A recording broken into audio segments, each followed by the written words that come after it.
Iowans find themselves right in the middle of a very passionate debate, just like people all over the country right now, and it's because of evolving technology.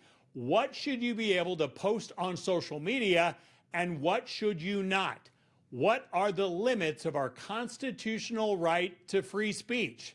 Hi, I'm Dave Price. Please take a seat, everybody. We're going to have some fun tonight. The questions follow the killing of conservative influencer Charlie Kirk. Kirk was shot last week as he addressed about 3,000 people at Utah Valley University.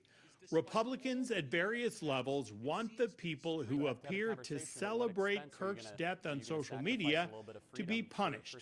And that includes Iowa State Representative Taylor Collins, a Republican from Mediapolis.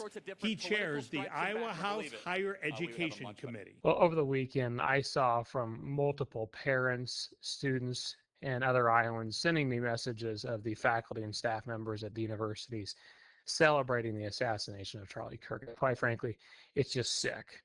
Any person who celebrates the death of any American, whether they be left or right, is wrong. And those individuals don't deserve to hold a position of public trust. One of the concerns that I expressed. The Iowa Board of Regents met Wednesday in Cedar Falls to discuss what should take place next. In the end, Regents ordered Iowa's 3 public universities to immediately begin investigations into any staff who may have violated policies on social media use. Those violations, in this case, would be anyone appearing to celebrate the death of Kirk.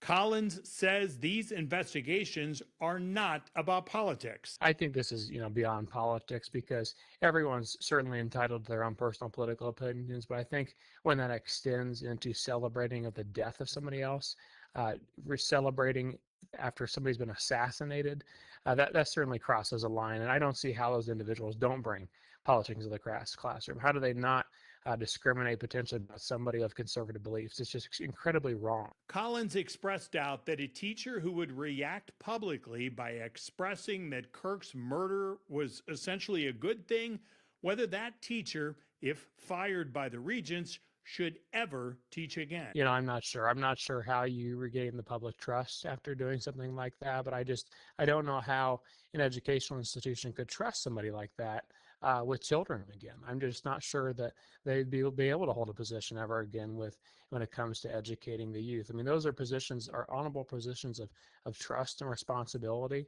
And those folks are held to a higher standard. There's a clear code of conduct that they need to follow. And this really extends beyond just someone's political. Celebrating someone's death is nothing that we should be taking lightly. Collins says that he will be talking with other Iowa Republican legislators to see if the legislature will need to get involved in any way as he waits to see how the educational system handles investigations of its educators. Well, I know that I'll be talking with the chair of our Government Oversight Committee, Charlie Thompson. I'll be continuing to talk with House leadership as far as the tools we have in our toolbox come next session or even before then. But I hope that the Board of Regents and I hope these local school boards do their job, exercise their oversight responsibility, and ultimately restore the trust of our institutions, because that is truly what is at stake right now.